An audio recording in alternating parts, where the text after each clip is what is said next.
معزز سامعین، السلام علیکم ورحمۃ اللہ۔ آسک مفتی آن لائن میں خوش آمدید۔ محمد اسد بھٹی صاحب بہاولپور سے سوال پوچھتے ہیں، کیا مرد و خواتین کے لیے جنابت کی حالت میں غسل کے بنا سونا یا روزہ رکھنا جائز ہے؟ اور کیا جنبی عورت کے لیے غسل کے بغیر گھر کے کام کاج کرنا اور بچے کو دودھ وغیرہ پلانا کیا گناہ ہے؟ بسم اللہ والحمد للہ۔ کم علمی کی وجہ سے لوگ جنبی حالت میں خود کو، اپنے کپڑوں کو، اپنے بستر کو ناپاک سمجھتے ہیں اور کھانے کو، کام کاج کو ہاتھ نہیں لگاتے جب تک کہ غسل نہ کر لیں۔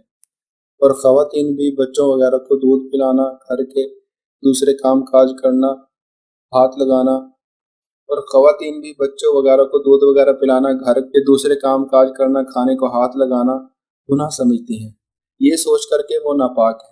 اور کچھ عورتیں سمجھتی ہیں کہ غسل کے بنا آٹا گوندنے سے بے برکتی پیدا ہوگی وغیرہ وغیرہ، حالانکہ شریعت محمدی اس جہالت کا رد کرتی ہے۔ جنبی مرد یا عورت کے لیے صرف نماز، طواف اور مسجد میں ٹھہرنا حرام ہے، لیکن اس کے علاوہ باقی تمام کام کرنے جائز ہیں۔ لہٰذا مرد عورت پر کوئی حرج نہیں کہ وہ جنبی حالت میں عام روٹین کے کام کاج کرے، روزہ رکھنے کے لیے سحری کھائے، کھانا تیار کرے یا پھر گھر کے دوسرے کام کاج نپٹائے، سب کام جائز ہیں۔ اور اسی طرح ماں بچوں کو دودھ پلا سکتی ہے، ان کی دیکھ بھال کر سکتی ہے، اس پر کئی ایک دلائل موجود ہیں۔ حذیفہ رضی اللہ تعالیٰ عنہ بیان کرتے ہیں کہ نبی اکرم صلی اللہ علیہ وسلم ان سے ملے تو آپ مصافحے کے لیے ہاتھ پھیلاتے ہوئے ان کی طرف بڑھے۔ حذیفہ نے کہا کہ میں جنبی ہوں۔ اس پر آپ صلی اللہ علیہ وسلم نے فرمایا، مسلمان نجس نہیں ہوتا۔ سنن ابو داؤد حدیث نمبر 230۔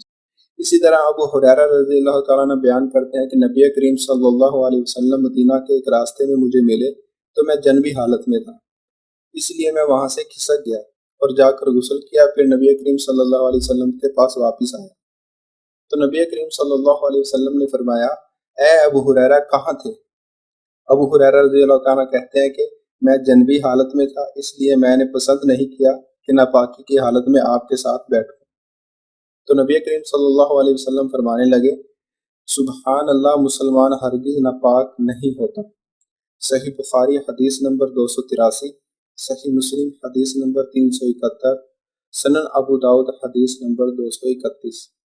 لہذا سامعین، جنبی حالت میں بیٹھنے سے جگہ نجس نہیں ہوتی، نہ ہی مصافحہ کرنے سے دوسرے کا ہاتھ ناپاک ہوتا ہے، اور نہ کھانا پکانے سے کھانا پلید ہوتا ہے۔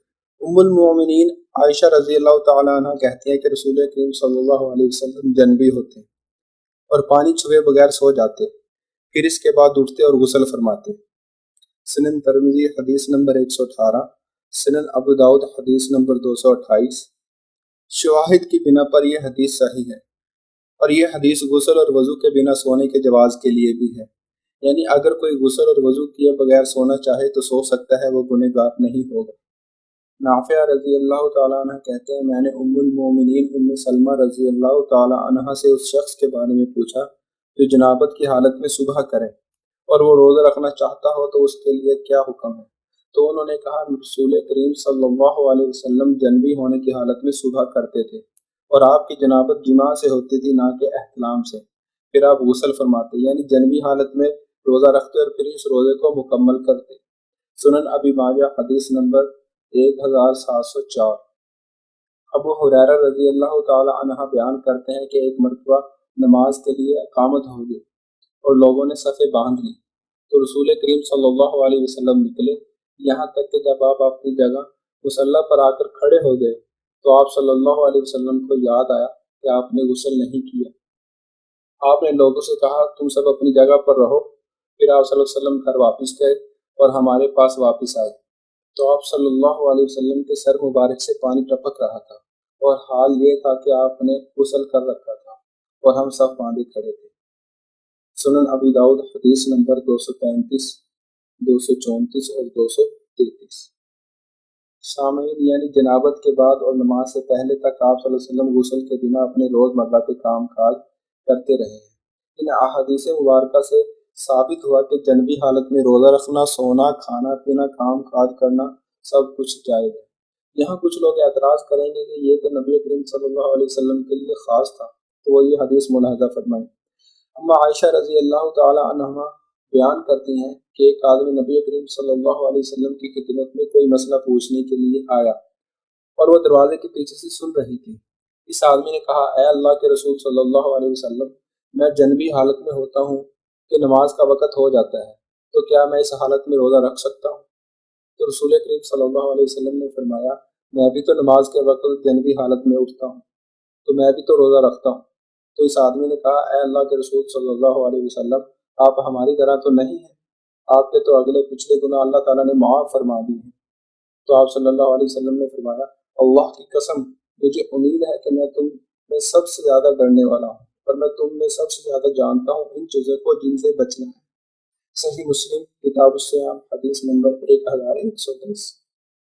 افضل یہ ہے کہ جنبی شخص کو غسل جنابت میں جلدی کرنی چاہیے کہ کہیں وہ غسل کرنا بھول ہی نہ جائے، اور اس لیے بھی کہ جنبی کے قریب رحمت کے فرشتے نہیں آتے، اور اگر کھانے پینے اور سونے سے پہلے وہ جنابت کی حالت میں وضو کر لے تو یہ بہتر اور افضل ہے۔ لیکن یہ یاد رہے کہ یہ وضو کرنا واجب نہیں، بلکہ یہ جنابت میں کمی کے لیے ہے، یعنی وہ وضو کرے گا تو ہاتھ اور شرمگاہ کو بھی دھو لے گا۔ اور وضو کرنا مستحب ہے، اس کے بارے میں کچھ احادیث مروی ہے، اور وضو کرنا مستحب ہے، اس کے بارے میں کچھ احادیث مروی ہے۔ عائشہ رضی اللہ تعالی عنہا بیان کرتے ہیں کہ نبی کریم صلی اللہ علیہ وسلم اگر جنبی حالت میں کھانا یا سونا چاہتے تو نماز کے وضو کی طرح وضو کرتے تھے۔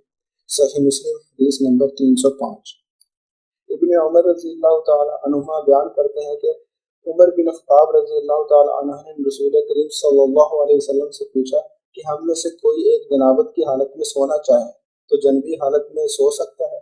تو نبی کریم صلی اللہ علیہ وسلم کا فرمان تھا، تم میں سے کوئی وضو کر لے تو وہ جنبی حالت میں سو سکتا ہے۔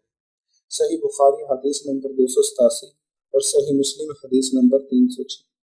سامعین، ان تمام احادیث مبارکہ سے پتہ چلا کہ غسل کے بغیر سونا، کھانا پینا، سحری کرنا، زندگی کے روزمرہ کے کام کرنا سب کچھ جائز ہے، مگر غسل کر لے تو زیادہ بہتر ہے، یا کم از کم جب تک غسل نہیں کرنا تب تک وضو کر لے تو یہ وضو کرنا افضل ہے۔ واللہ تعالی عالم بالصواب۔ معزز سامعین، اگر آپ بھی اپنا کوئی سوال پوچھنا چاہتے ہو تو کمنٹ سیکشن میں آپ اپنا سوال پوچھ سکتے ہیں، انشاءاللہ تعالی قرآن اور احادیث کی روشنی میں آپ کو اس کا جواب دیا جائے۔ والسلام ورحمۃ اللہ۔